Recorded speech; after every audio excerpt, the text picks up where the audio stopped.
നിങ്ങൾ ഓരോരുത്തരും വളരെയധികം സൂക്ഷിക്കേണ്ട കാര്യമാണ്. കാരണം മനുഷ്യൻ ഏത് നിലവാരത്തിലും അധിപതിച്ച് എങ്ങനെയും പൈസ എന്ന് പറയുന്നത് ഉണ്ടാക്കാൻ നിൽക്കുകയാണ്. ഞാനിത് സൂക്ഷിക്കാൻ പറയുമ്പം വളരെ ഗൗരവമായിട്ടുള്ളൊരു കാര്യം. കഴിഞ്ഞ ദിവസം ഞാൻ സഭയെക്കുറിച്ചാണ് പറഞ്ഞത്. ഇവിടെ വന്ന് ആരെങ്കിലുമൊക്കെ പ്രയാസപ്പെടുന്നു എന്നറിയുമ്പം അവർ വിളിക്കുമ്പം ആകാവുന്ന നിലയിൽ ചർച്ച് ഹെൽപ്പ് ചെയ്യും. എനിക്ക് ഒരു ഫോൺ വന്നായിരുന്നു. തങ്കുറാറിൻ്റെ കസിൻ വീട്ടിൽ വന്നിരുന്നു. ബ്രദറിൻ്റെ കസിൻ വീട്ടിൽ വന്നിരുന്നു. അയർലൻഡിൽ തങ്കുറാർ കൊണ്ടുപോകാം എന്ന് പറഞ്ഞ് അവരോട് പൈസ വാങ്ങിച്ചു.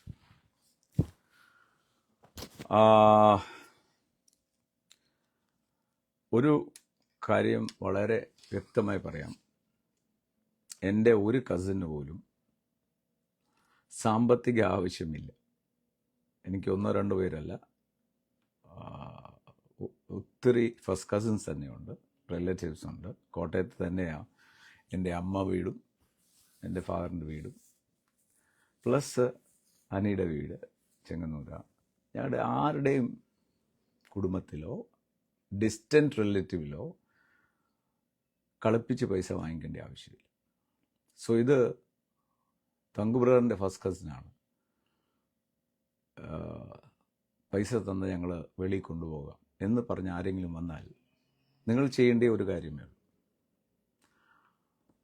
നിങ്ങൾ വർത്തമാനം പറഞ്ഞുകൊണ്ടിരിക്കുമ്പം തന്നെ അകത്ത് പോയി പോലീസ് സ്റ്റേഷനിൽ വിളിച്ച് ഈ വരുന്ന ആളെ നേരെ അകത്തിടുക. അതിൻ്റെ കാരണം ഇതുകൊണ്ടാണ് പലപ്പോഴും ചീത്തപ്പേരുണ്ടാകുന്നത്. ഞാൻ പോലും അറിഞ്ഞിട്ടില്ല. ഇത് അറിയാൻ സാധിച്ചതുകൊണ്ടാണ് ഞാനിത് പറയുന്നത്. കൂടാതെ ഹെവൻലി ഫീസ്റ്റ് സഭ അല്ലെങ്കിൽ റീച്ച് വേൾഡ് വൈഡിൻ്റെ പ്രവർത്തനത്തിന് വീട് വീടാന്തരം 1 രൂപ പോലും വാങ്ങിക്കാൻ ആർക്കും അനുവാദവുമില്ല. ആരെങ്കിലും അങ്ങനെ വന്നാൽ അപ്പോൾ തന്നെ അടുത്ത പോലീസ് സ്റ്റേഷനെ അറിയിക്കും. ഇതിൻ്റെ കാരണം ഇത് വളരെ ഗൗരവമായതുകൊണ്ടാണ് ഞാൻ ഇത്രയും സ്ട്രോങ് ആയിട്ട് പറയുന്നത്. ഹെവൻലി ഫീസ് സഭയ്ക്കകത്ത് സാമ്പത്തിക ഇടപാടുകൾ പാടില്ല. അത് സഭയുടെ പാസ്റ്റർ ആയിക്കോട്ടെ, അതിനേക്കാളും വലിയ പുള്ളി ആയിക്കോട്ടെ, ഞാനായിക്കോട്ടെ, നിങ്ങളോട് വന്ന് പൈസ ചോദിക്കത്തില്ല. 2, 1 ഇട്ട 10 കിട്ടുന്ന പരിപാടികളൊന്നും നിങ്ങളോടൊന്ന് പറയത്തുമില്ല. അങ്ങനെ ആരെങ്കിലും ചെയ്യുന്നുണ്ടെങ്കിൽ അത് നിങ്ങളുടെ ഉത്തരവാദിത്വമാണ്. 100 പ്രാവശ്യം പറഞ്ഞിട്ടുണ്ട്. ഇത് ഞാൻ ഫേസ്ബുക്കിൽ പൊതുവെ പറയുന്നത്, ഹെവൻലി ഫീസിൽ പണം കൊടുക്കൽ വാങ്ങൽ അനുവാദമില്ല. യാതൊരു തരത്തിലും പണ ഇടപാടുകളില്ല. ഏറ്റവും ഗൗരവമായിട്ട് ഞാൻ പറയാം, വിദേശത്ത് അയക്കാവുന്നു, ഇങ്ങനെ ചെയ്തു തരാം, അങ്ങനെ ചെയ്തു തരാം എന്ന് പറഞ്ഞ് ആരെങ്കിലും എൻ്റെ കസിനാണ്, സ്വർഗീയവിരുന്നാണ്, റീച്ച് വേൾഡ് വൈഡാണ്, ഇതാണെന്നൊക്കെ പറഞ്ഞാൽ ഒരു സംശയം വേണ്ട, നേരെ പോലീസിനെ വിളിച്ചേൽപ്പിച്ചേക്കണം. കാരണം വളരെയധികം സൂക്ഷിക്കണം. പണ്ട് ഒരു ഇൻസിഡൻ്റ് ഉണ്ടായി. നമ്മൾ റീച്ച് വേൾഡ് വൈഡിൻ്റെ ഒരു പിടി അരി, ഒരുപാട് ജീവൻ, അങ്ങനെ അരിയും സാധനങ്ങളും കളക്ട് ചെയ്ത് സൗജന്യ ഭക്ഷണം കൊടുത്തുകൊണ്ടിരിക്കുക.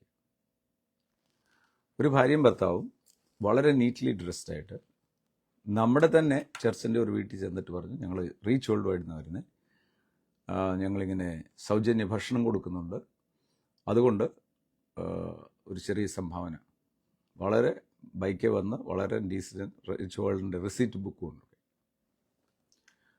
അപ്പോൾ ആ വീട്ടിലെ ആൾക്കാർക്കറിയാം റീച്ച് വേൾഡ് വൈഡെന്നോ ഹെവൻലി ഫീസ്റ്റെന്നോ എൻ്റെ പേര് പറഞ്ഞു. എങ്ങും ആരും പോകത്തില്ല പൈസ വാങ്ങിക്കാൻ. അവരകത്ത് കയറി റീച്ചിൻ്റെ ഓഫീസിൽ വിളിച്ചു. പറഞ്ഞു ഇങ്ങനെ ഒരു പരിപാടിയേ ഇല്ല.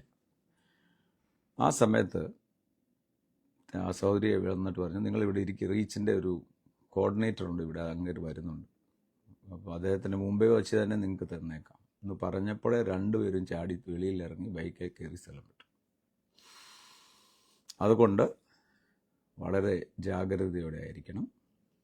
വളരെ നല്ല വാക്ക് പറഞ്ഞ്, എന്നാ പറയുന്നത്, ബൈബിളിൽ പറയുന്ന ചക്കര വാക്ക് പറഞ്ഞ് നിങ്ങളെ പറ്റിക്കാനായി, കളിപ്പിക്കാനായിട്ട് ഈ പ്രാർത്ഥനയുടെ പേരിൽ അനേകർ നടപ്പുണ്ട്. എല്ലാവരും അല്ല, ഒരു മനസാക്ഷിയില്ലാത്തവർ. സോ ഒന്ന്,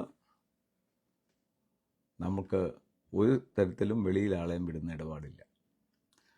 നമ്പർ 2, ഹെവൻലി ഫീസ്റ്റിന് വേണ്ടിയോ റീച്ച് വേൾഡ് വൈഡിന് വേണ്ടിയോ നേരിട്ട് നിങ്ങളുടെ വീട്ടിൽ ഒരു ആൾ വന്ന് പൈസ വാങ്ങിക്കത്തില്ല.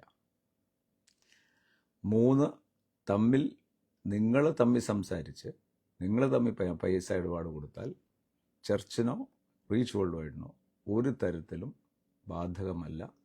അത് നിങ്ങളുടെ വ്യക്തിപരമായ ബിസിനസ്സാണ്. പണ ഇടപാടുകൾ പാടില്ലെന്ന് പറഞ്ഞിട്ടുണ്ട്.